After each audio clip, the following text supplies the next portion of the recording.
What's in my bag? Polīna edition. Apstīsimies, kas man ir šodien līdzi somiņā. Pirmais un svarīgākais elements ir binokulārs. Es pārsvarā darbā izmantoju mikroskopu, bet atsevišķos gadījumos man ir parocīgāk strādāt ar binokulāru. Tālāk mums ir svarīgs dienas elements maks. Zobārsta somiņā vienmēr ir ceļošanas komplekts, lai vienmēr mēs varam iztīrīt zobus pēc nepieciešamības, izmantojot arī starp zobu bikstītes, lūpu balzāms, lūpu krāsa un lūpu spīdums.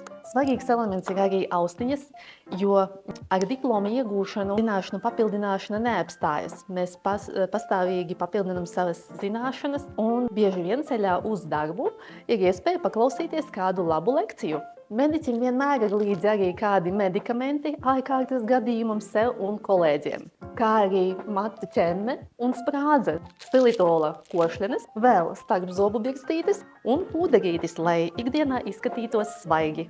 Pastāst par tām kožanēm, kāpēc tāds tieši izvēlēs? Stilitola kožane ir bez cukura, ar cukura aizstājēju, kas ir ļoti labs mutes dobumu un zobu veselībai.